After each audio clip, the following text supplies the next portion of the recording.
this meeting and kind of make sure that we keep that feedback at a minimum. You're more than welcome to use cameras if you would like, if you're comfortable with it being recorded, completely up to you. But try and keep those mics muted. We will have room for questions at the end and conversation at the end. Definitely encourage discussion. And of course, if there's anything that you have questions of in the middle, chat me, chat Tracy, and we can get those answered.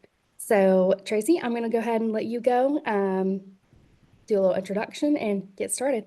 Thank you again for speaking, and thank you again, everyone, for joining.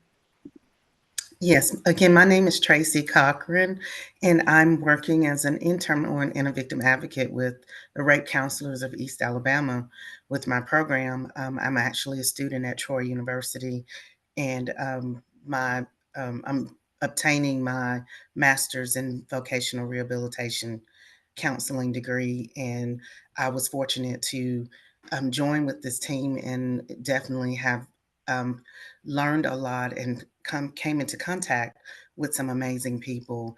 And so, what led us to this discussion today relating to the sugar baby, sugar mama, sugar daddy phenomenon was I went to the Circle of Care facilitation in Valley, Alabama, as a part of our volunteer work and got to speak with Mr. Adrian and work with him. And so we got to talking about what he does. And I'm going to let him definitely speak a little bit about where this idea came from and what he does. But it was very interesting and so much that we don't know um, about the sugar baby phenomenon and what it's all about. So I took the thought from there of information and research and just kind of wanted to get people's thoughts, more so bring it for a discussion.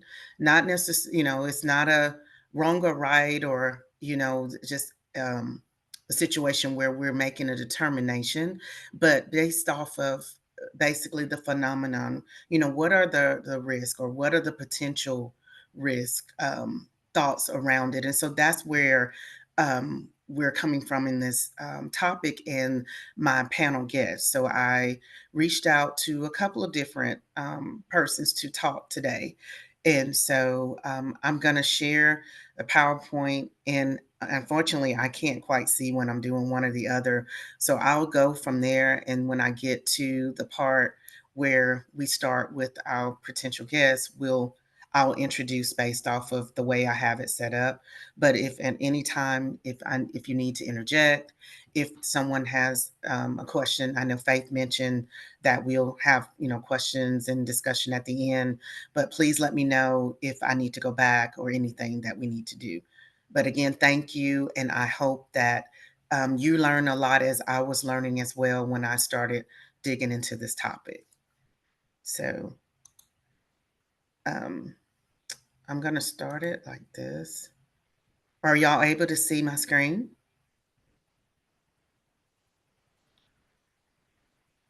I know you're muted, and Yes. so I can't see you. Okay. All right. So this is starting off.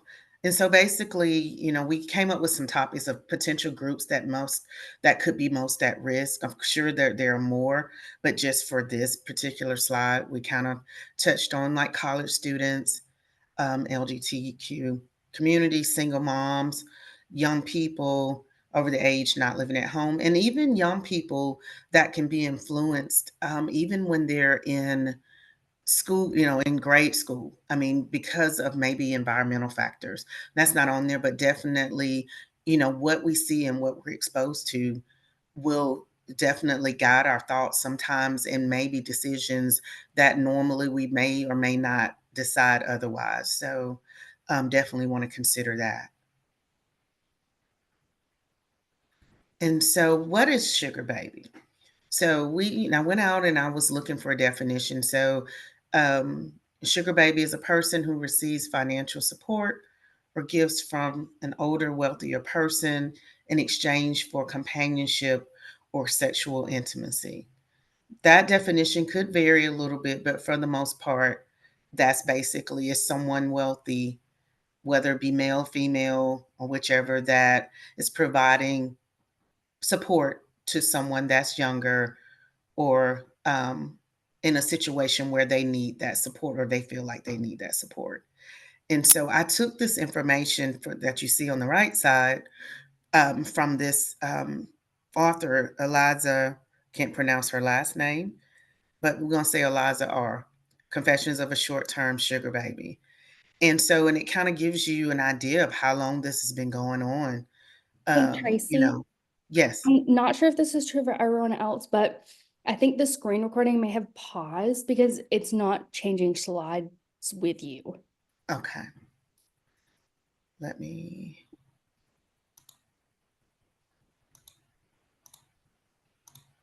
okay. So maybe if I do it that way. Can you see it now? Yes, I can. Okay. I'll have to do it, I guess, like this. Okay. Um, So that's where I was mentioning about the groups considered most at risk, and here where I was about the definition. So so you can see it as well as here. So basically, based off of her research, they mentioned that the term or the idea of sugar baby actually goes back to the 1920s. Um, and I guess you could think of that. Maybe you think of the mobster movies or different things where you would think someone wealthy with money um, is providing income, things, jewelry, trips, different things for people, young ladies or young men or whatever the case may be. I guess that could go back to way back when, but basically, this phenomenon now, we're seeing it in different schools or college campuses in different cities where it seems to be more popular. So,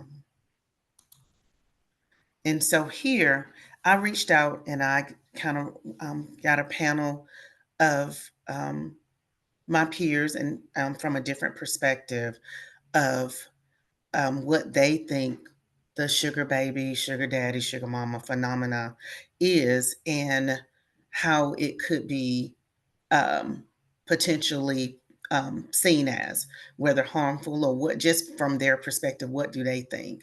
And so they actually, I sent them the video that I'll show a little clip of it in a little bit, just a little bit of it. But I wanted them to speak from what they saw and just from what you've seen, the definition of what a sugar baby is, what you think the phenomenon is, what you think it may be, and give a little bit of insight. So I'm asking Dr. Angie Anderson, who is a counselor at the Phoenix City PCIS School, which is the Phoenix City Intermediate School in Phoenix City, Alabama, to speak first and just give us her thoughts.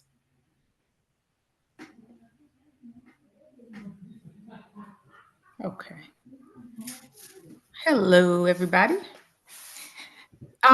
So I did look at a little bit at the video a little bit, and I have a lot of thoughts on it, but as a school counselor, is not something that has that any of my students have brought to me. Now, even as a when I was a high school counselor, not to say that that wasn't something that would have occurred, but like you mentioned in your in the introduction with the defining it, that is prevalent with college students, and I can see how that would be one of those things that would be uh it would be common, or I guess more of you would see it more with college students because they are trying to be independent.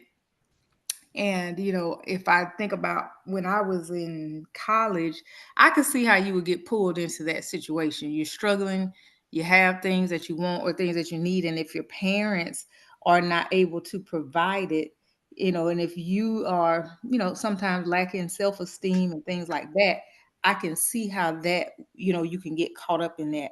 Now, I do have girls that are sixth, seventh grade, and they do little things that I see, and that's always my opportunity to talk to them about, having, feeling pride and self-esteem and things like that, so they don't get caught up in that, and having that self-worth and wanting to work hard and be able to take care of themselves. So that's something that I, when we talk about careers and career development, it although that does fall under the social emotional umbrella, but it still goes back to us teaching them to be independent, teaching them to, figure out what they're good at, what they like, and starting to get them on that career path early as a goal so that they can take care of themselves and they don't need that to be the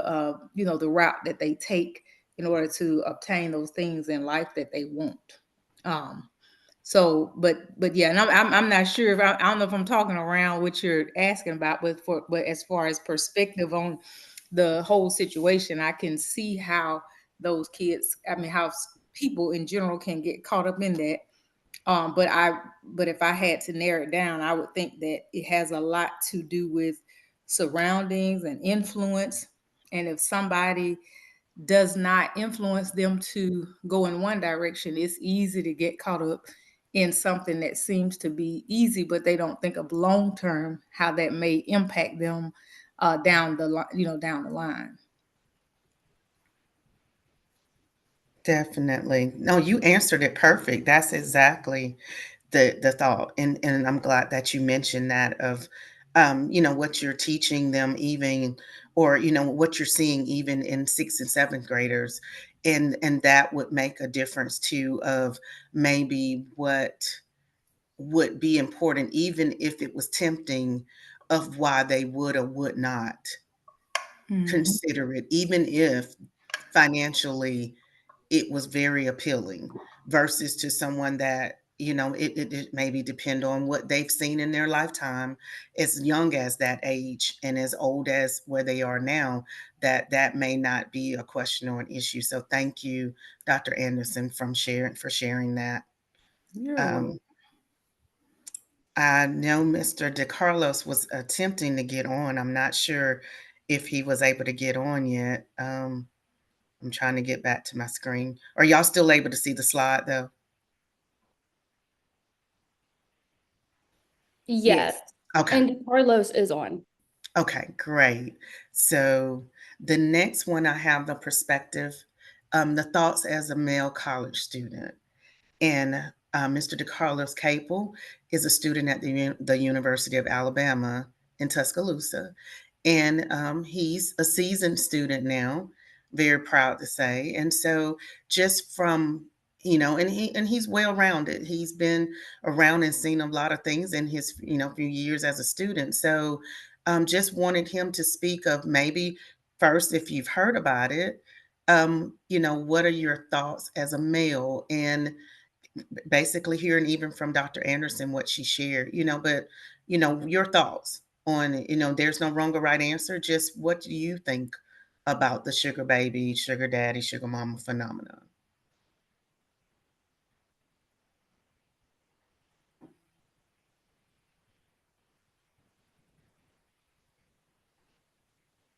I'm not sure if his audio may be working.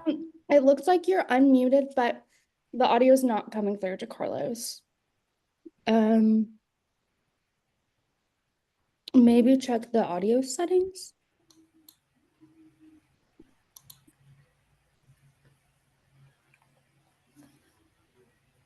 No, we're still not hearing on your end. Hmm. Let's see. Yeah, I can see him, and So on maybe that audio, oh, he left. I think he's gonna come back. okay. Well, I'm glad he was able to join, and if he has to, we can put it in the chat. So if he wants to chat it out, we can do it that way as well. Um, It looks like, I think until we get him going, Mr. Adrian, I think we're going to go from a professional perspective for right now, and we'll let DeCarlos definitely share at the end from a male perspective. Oh, But I well, know that we spoke about it, and you've been passionate in your program. And I would like for you to kind of introduce yourself and what you do at Circle of Care, and also how this topic came about. Yeah, my name is again Adrian Carpenter. I'm a program supervisor at the Circle of Care Center for Families. And about 8 years ago, we established what we call the Renew Hope Initiative, which is a human trafficking awareness slash prevention program. And since that time, I now serve on various statewide, about 3 statewide committees, 1 local committee, and have a great partnership with RCEA. So it's been a neat journey there.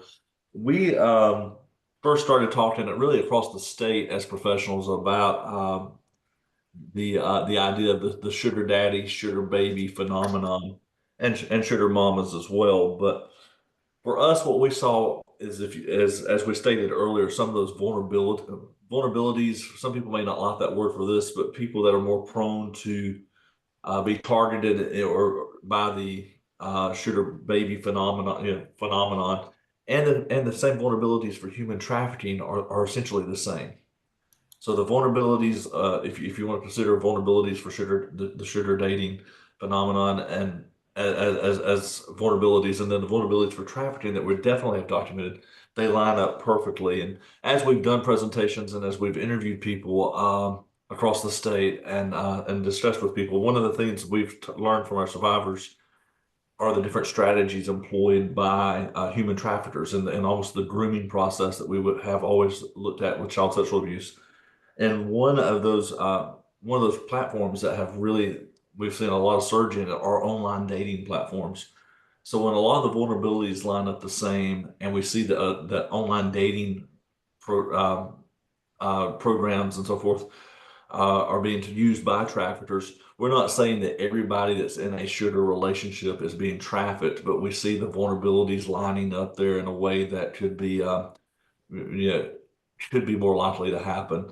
So it just gives there's a lot of advantages that this affords people that almost gives it more of a legitimate look in some circles, and in some cases they may be totally consensual relationships, but there's that element of a power imbalance that really could make someone be more vulnerable in any capacity, but even from a human trafficking angle as well. And we also have seen some traffickers actually signing on as sugar daddies, but essentially they were traffickers.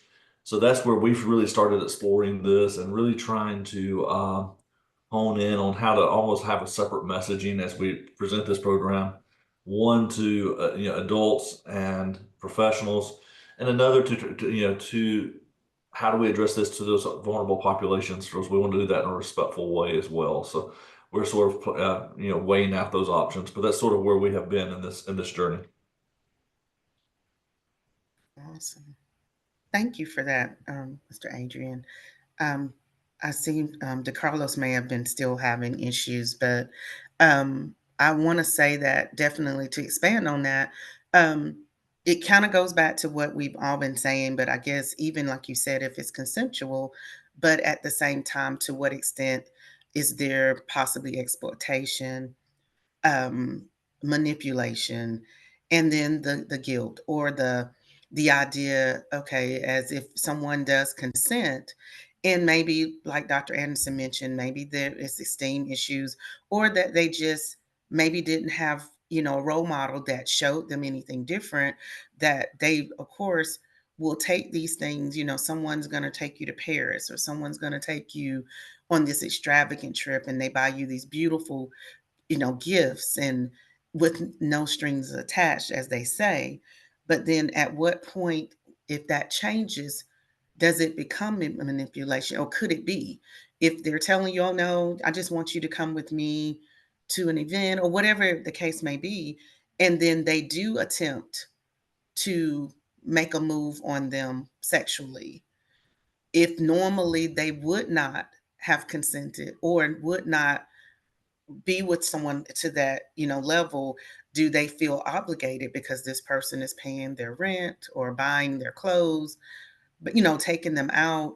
So And that may not be an issue for some. And that's the reason why I wanted the panel to be very diverse, to get the opinions, because like you said, it very well could be consensual. They may not see that as any, I'm fine that I've dated this sugar daddy for 5 years and he paid for everything and I didn't have to bother a parent or whoever, a guardian.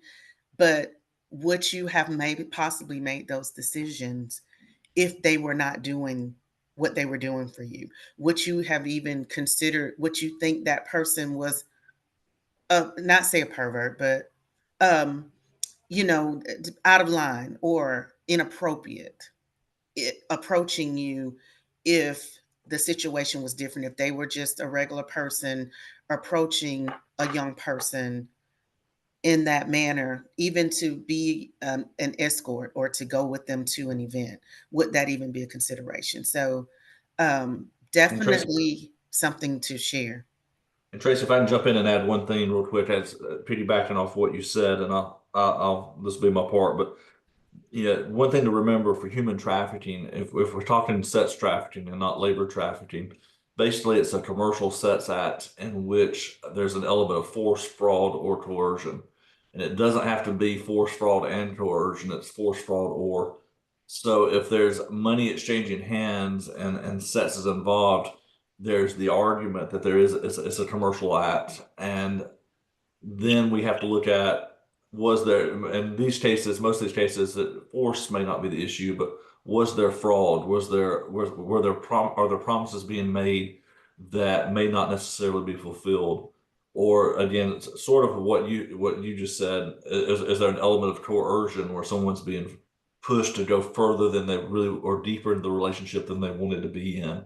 And again, because of the commercial aspect of the transactional aspect of the relationship, it just is, it's a very blurry line when we look at it, because it could very easily be a trafficking scenario, even though it may not be your traditional trafficking scenario. So that's sort of where we're coming at it from the pure human trafficking end, if that gives any clarity. Yes, thank you so much. DeCarlos? Hi, can you hear me? Yes, we can. Hi, I apologize. I don't know what's going on with my computer, but Oh, I'm here now. that's right. Thank you for coming. So yes, we definitely want to hear from you. Share it, let us know what, a little bit of your thoughts, and possibly if you've heard about it, and just even if you haven't, your thoughts on what you've heard so far and what you saw in the video. So, from my thoughts, I've heard the term sugar baby, sugar mommy, sugar dad. My freshman year of high school in ninth grade, kind of throughout the concept through the household, and like again, in religion wise, I just thought it was wrong. I didn't see the point of the whole process of it. And as I matured throughout my life, I still don't see the point of it, because I can see on both aspects. From the sugar babies aspect, it could be through some type of mental health issue or through their environment they grew up, as Dr. Anderson said.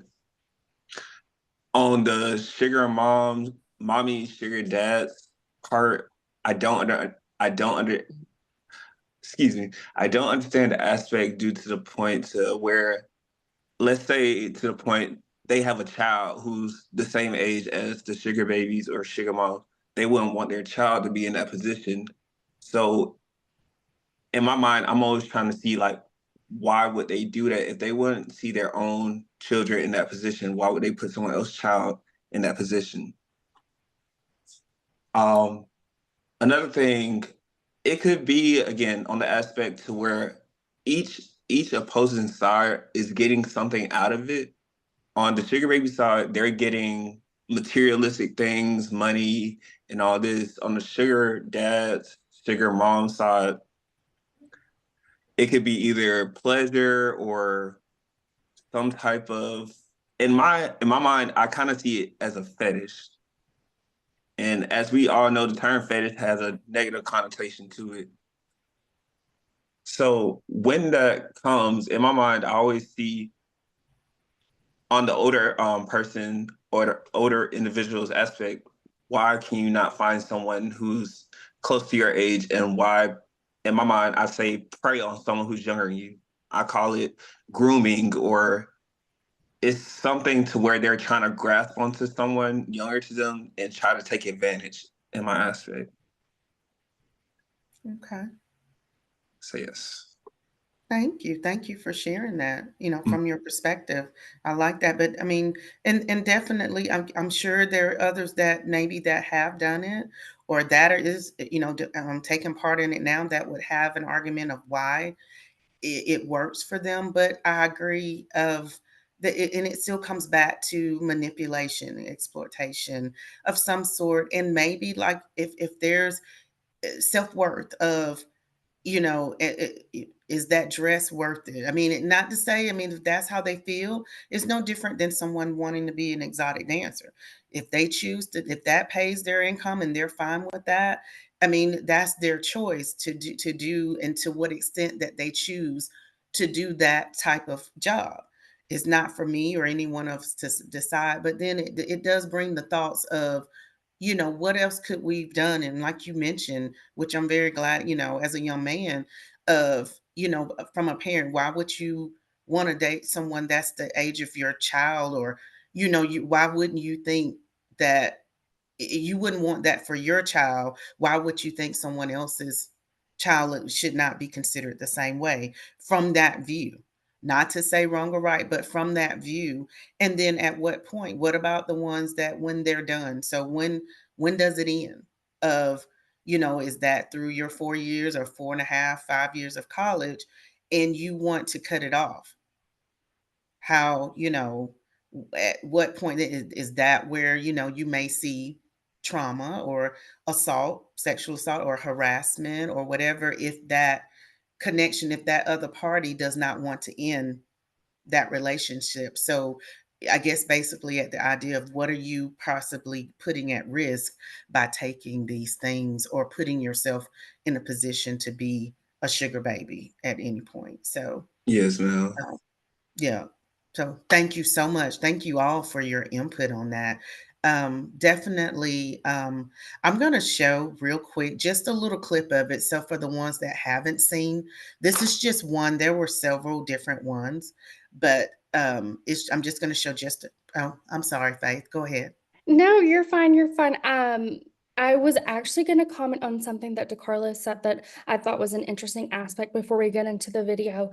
Maybe even something that I hadn't really thought about before. And I hope that this is me kind of understanding a little bit of what he was saying, but I think it brings in to light kind of, do relationships like these maybe attract some people, and not to say every single person obviously involved in this is a predator, but maybe individuals who have predatory like behaviors.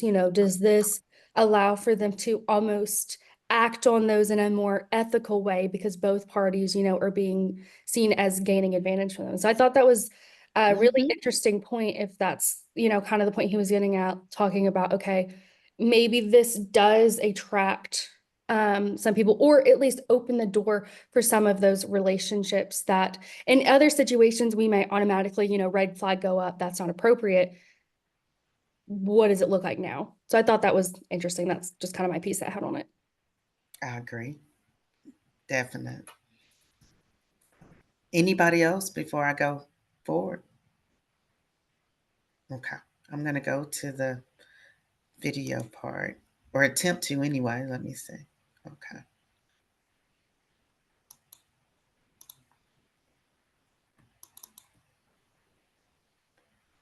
I might have to share it again just because. Let me see. There we go. Can y'all see the screen, or did it stay on the PowerPoint? It stayed on the PowerPoint. It may have to be reshared. Yeah, let me go here. I'm going to stop sharing for a second, and then I'm going to new share. Window.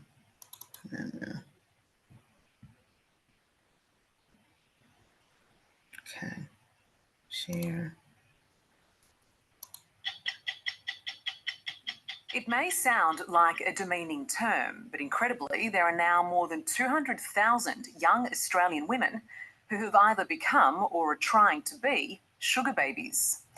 Their ambition is a sweet life of pampered luxury, paid for by older, sometimes much older, men. For the so-called sugar daddies, the equation is simple. The wealthier they are, the more attractive they are. But it's not hard to read between the lines here. Sugar baby is often code for sex worker, and the moneybags men can often be crinkled up creeps. So is this sugar baby phenomena about empowering women or exploiting them? Talk to me. I'm waiting for a ride outside. By day, Alex is a junior executive in Melbourne. Close to me. By night, she's a sugar baby. On her way to meet a man who could be her father, except Bob is a sugar daddy. So you are after the sugar daddy's wealth? Yeah, definitely. I mean, you'd be lying if you say that you're looking for a sugar daddy, but it didn't matter about the money. What attracted you to becoming a sugar daddy to begin with? It's really very simple. I like sexy women.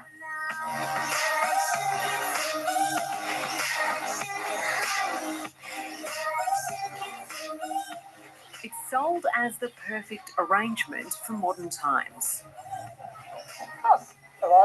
Hello, nice to meet you. Nice to meet you. A no strings, no romance relationship between a rich older man and a much younger woman. Thank you. How do you see yourself as a desirable partner for these women? Well, some of the women have said I'm not bad looking for my age. And I guess that's one thing, if I may say myself, with all due modesty. Yeah, lovely to meet you. I'm saying that if you have the money to attract women, by all means use it, much like the guy that has the big muscles or the guy that has the suave looks. Use any means you can to attract the opposite sex. Brandon Wade is the man behind the first and the biggest sugar baby website, Seeking Arrangement. These sites peddle the fantasy that young women can find rich sugar daddies to support them through university. And Australian girls are signing up in hundreds of thousands. Is this a sort of growing industry, if you like, among young women? Yeah, definitely. You can definitely see more and more girls do it every day. Yeah. Monica is studying social work at a leading Melbourne university and doesn't want to be identified. Seeking Arrangement claims it has nearly 180,000 Australian uni students on its books as sugar babies. Within your friendship group at uni, are there many other young women undertaking this sugar baby lifestyle? Well, yeah, one of my friends at uni is doing it as well. She just does it here and there when she, is really struggling to pay her rent. Bob finds his sugar babies on an app called Sugar Daddy Meet. What is Bob looking for on these websites?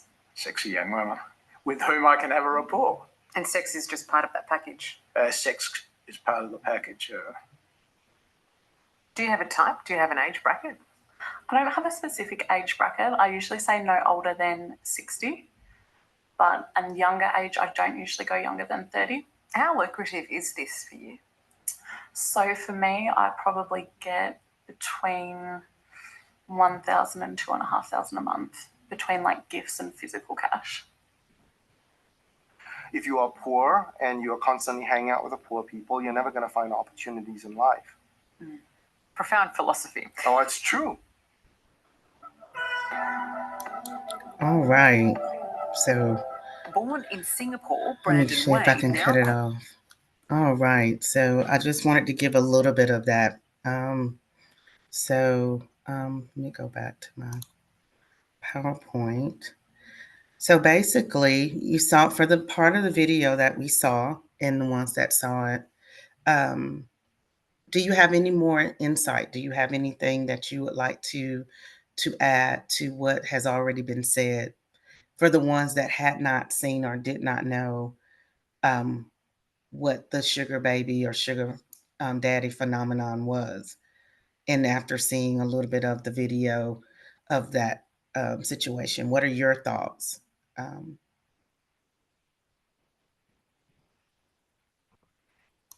It's not Hello. really.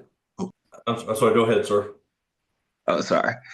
Um, Again, just being a college student and this whole aspect, as she said, like she's gaining money.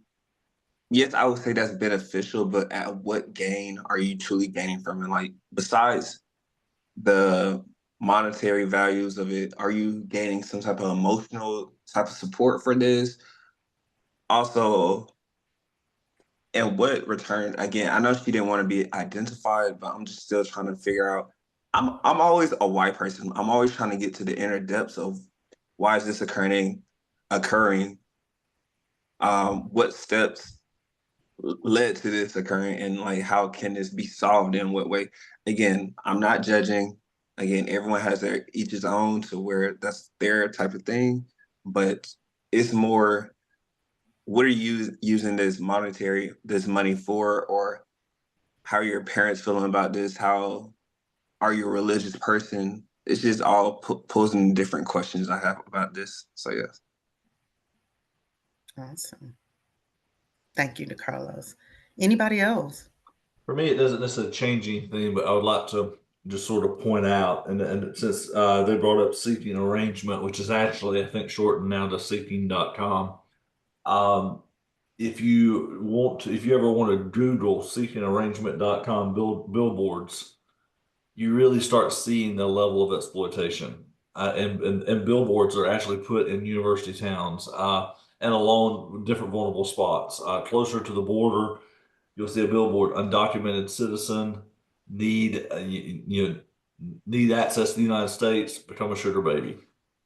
Go to school debt free, meet a sugar daddy, and all these billboards that Seeking has used across the country, putting them in the neighborhoods where each billboard needs to be to resonate with the people that may be vulnerable in those neighborhoods. I think it shows the darker side of the way they recruit their people, and a lot of times that it's the motivation behind that with the people who have the power that you have to look at. And I'm not saying that you can't say this is their motive, but when you look at their billboards they're using or a YouTube video called Sugar Baby University, you start sort of seeing how they're trying to manipulate a conversation in a certain direction. But that's my soapbox. I'll stop talking. Oh, yeah, definitely. You can see that the way that they're promoting it and making it sound definitely inviting and almost something that is as different as registering for school. I mean, is and like you said, it just depends on the mindset, DeCarlos, of the person. What are their values of, their personal values? What is their support system that, or lack of, that they feel that this is the route, or maybe something happened, like you said, mental, maybe some type of trauma, something happened in their life that they don't feel they can go to their parents or a family member or a guardian to support or help.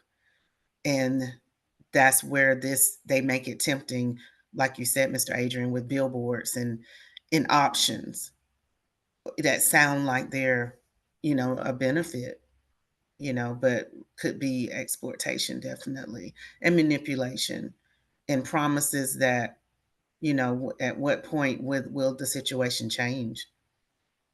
So, but yeah, definitely. Thank you for chiming in on that. Do you mind if I say a little something, Tracy? Sure, go ahead. So I think something that this has kind of brought up for me, and it was definitely not something I thought about before Tracy brought it to my attention, was looking at this almost as a power dynamic and something that, we're a crisis center, so we look at consent a lot, right? And outside of just like consent within sexual interactions, consent within day-to-day life, right? Respecting boundaries, respecting other people. And I think consent gets really, really tricky when there is a power imbalance, right? And in these situations, it very easily can lead to that power imbalance because with money comes power. And that's just kind of how the world works. So I think it opens up a broader topic of, you know, looking at this specific power dynamic, how consensual can the relationship be at its core? And that's just, you know, something I've thought of and sat on since we had initially talked about Tracy. So I think that for me, that's kind of where we saw this relating back to sexual violence, right? If the relationship, you know, becomes a physical one at the end of the day, you know, how consensual is it or can it be? Or does it open the potential for non-consensual relationships? So that was, yeah, kind of one of my takeaways. Thank you, Faith, for that. I agree. Yeah, you know, how is your decision really, you know, how honest is your decision because of that power as well? You know, are you, you know, would that even be a consideration if the money wasn't a factor? Probably not. So, yeah. Well, as far as on the PowerPoint, the next slide is actually open for any further questions or discussion. I'll share it, but it was just from.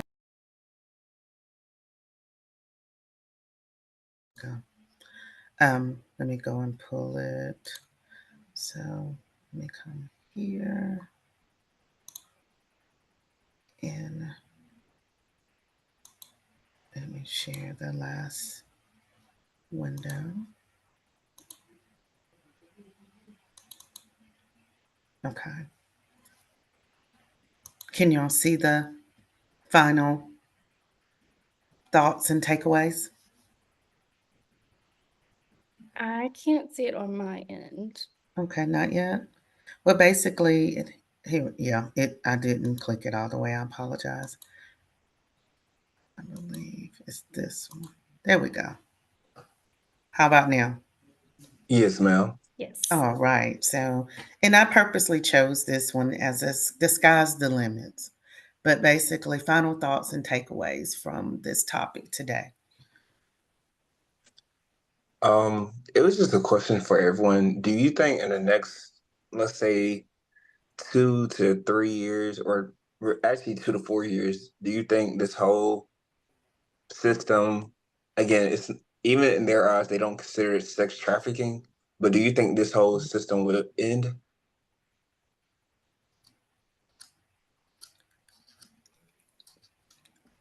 I don't think it will end.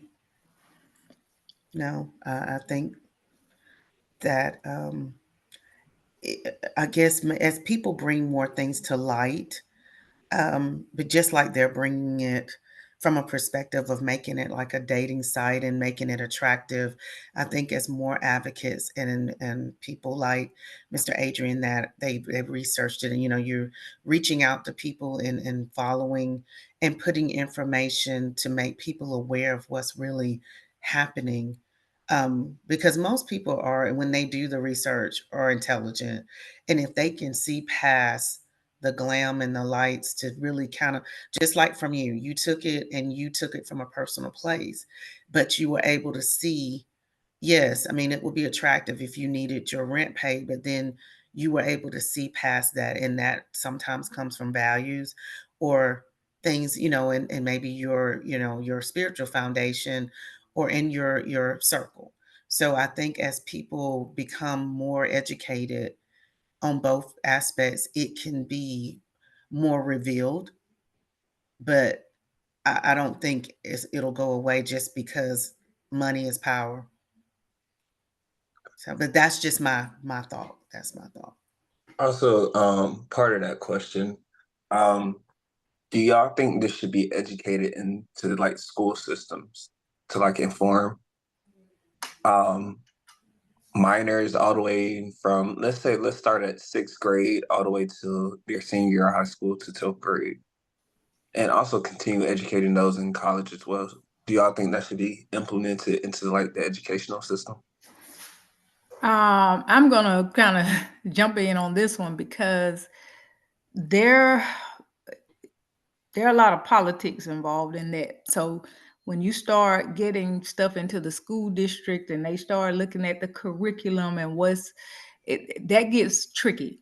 So when stuff like this, you could consider it awareness, but you have to tread lightly on how you present things to the younger kids, because what you don't want to do is introduce them to something and then they start wanting to do it. And you know, like, oh, okay, now I can make some money. Like, so we have to, and we're always like that. It's a lot of things that we talk about and we say, well, we have to, we feel like we have to address it because it has become something. So when it becomes a situation where we see a whole lot of kids that are being negatively impacted by it, you know, as a whole, that may be something. But that's one where you can get into a lot of issues with parents. Some parents don't want their kids introduced to things so early, so we have to be very mindful on how we present material to the younger kids. And sometimes as they get a little older,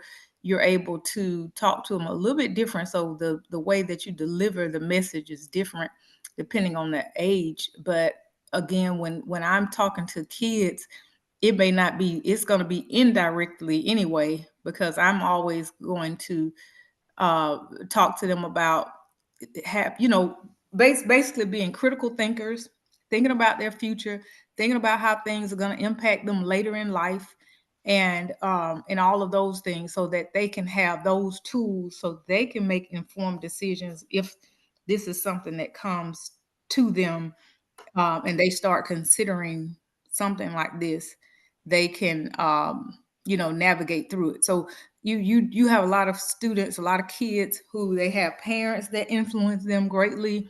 And if you got a parent and this is what they do, and this is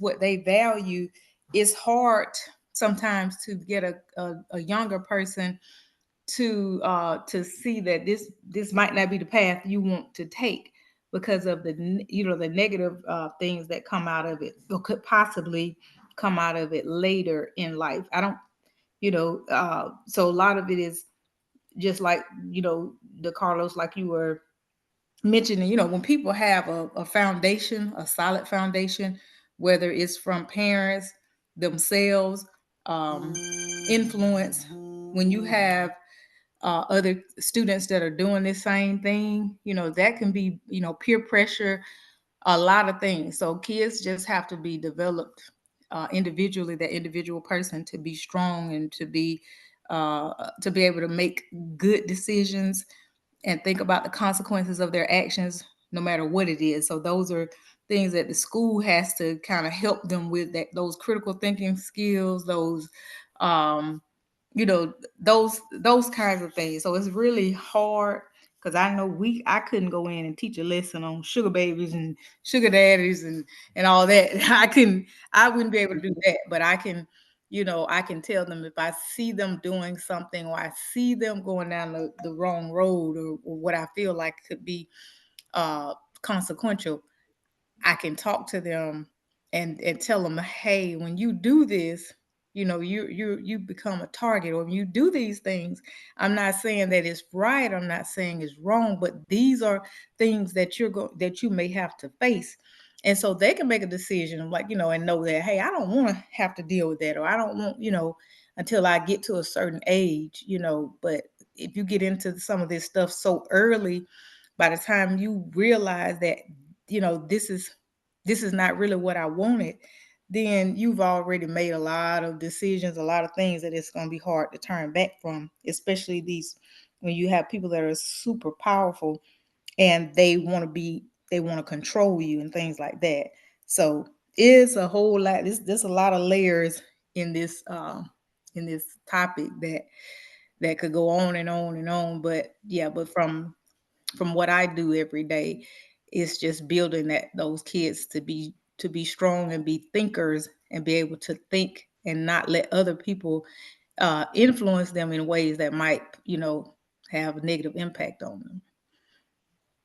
Yes, man. Thank you from your own standpoint. I completely understand and agree.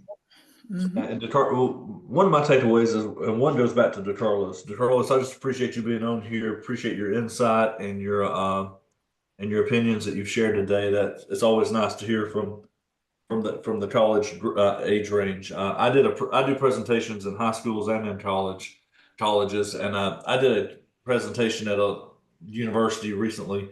There's a social work department put on the training, and I was amazed at the number as we were talking about human trafficking, and this just came up as a side topic, and really what got me talking to Tracy about this as well. But I was amazed at the number of college students, social work students, who actually had friends that they were talking about that were engaged in these relationships. And I say it like there was 25, 30 people in the room, and probably 5 or 6 knew somebody that was engaged in that, or at least publicly acknowledged that they knew somebody that was engaged in one of these relationships. And we have one university in our state, which I'm not throwing shade at anybody, but they're usually consistently ranked in the top 10 of sugar baby universities in the United States. So it's a phenomenon that's out there, and part of what I struggle with, and I say this to all due respect to the people in the room younger than me, but as when we talk to kids in whether it be high school or college, kids have a tendency of one thinking very short term. They're not thinking They're not thinking 10 years down the road or 20 years down the road what's going to be the effects of this. And they also there's a bulletproof syndrome of almost I'm bulletproof. It's not going to happen to me.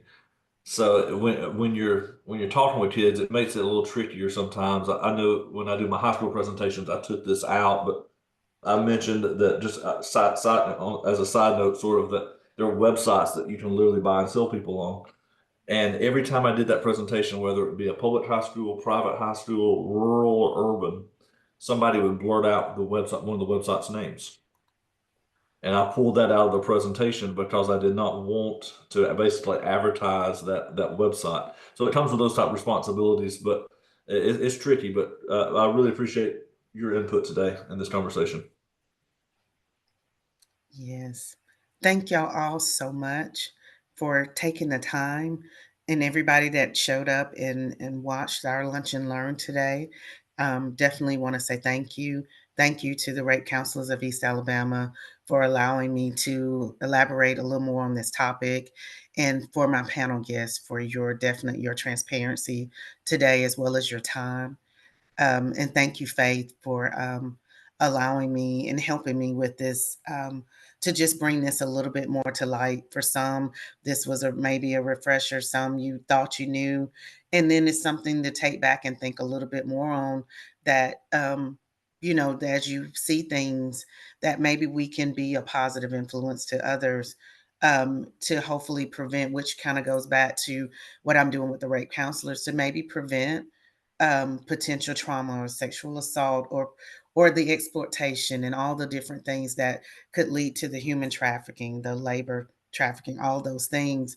And it starts, like Dr. Anderson mentioned, even giving the guidance of giving information for the kids to be critical thinkers, to the college students like DeCarlos, who are, you're in the midst and you're thinking, but you're thinking past the moment, where most students don't. And then for the adults and the parents that may not be aware that this is going on, or that even it's a consideration, to that we can all do something to possibly make it a little bit better.